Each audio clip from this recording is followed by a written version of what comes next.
కౌరవులు ఎంతమంది? 100 మంది. ఎస్. కురుక్షేత్ర యుద్ధంలో చివరి వరకు చనిపోకుండా ఉంది ఎవరు? మొన్న రీసెంట్ గా చెప్పు. అశ్వత్థామ. కాదు, భీష్ముడు. అశ్వత్థామ చనిపోలేదు, ఇప్పటికే ఉన్నారు. ఓకే. పాండవులు ఎంతమంది? 5.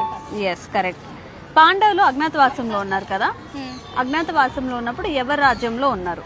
ఎక్కడ ఉన్నారు? తెలీదక్క. ద్వారకాలో, హస్తినాపురంలో, మత్స్యరాజ్యంలో?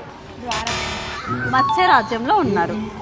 కర్ణుడికి కవచకుండలాలు ఉంటాయి కదా, కవచకుండలాలు అంటారు. కర్ణుడికి కవచకుండలాలు ఉన్నాయి.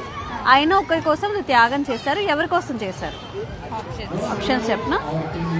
ఇంద్రుడు, వాయుదేవుడు, యమధర్మరాజు? ఇంద్రుడు. ఇంద్రుడు. Yes, correct. కురుక్షేత్ర యుద్ధంలో భీష్ముడిని ఎవరు చంపారు? ఆప్షన్స్. అర్జునుడు, శిఖండి, భీముడు? అర్జునుడు. శిఖండి. Well tried. Thank you. అభిమన్యుడిలా లిపి మహాభారతం వినండి. కృష్ణుడి ఆదేశంతో విజయం సాధించిన అర్జునుడిలా అందరూ విజయం సాధించండి.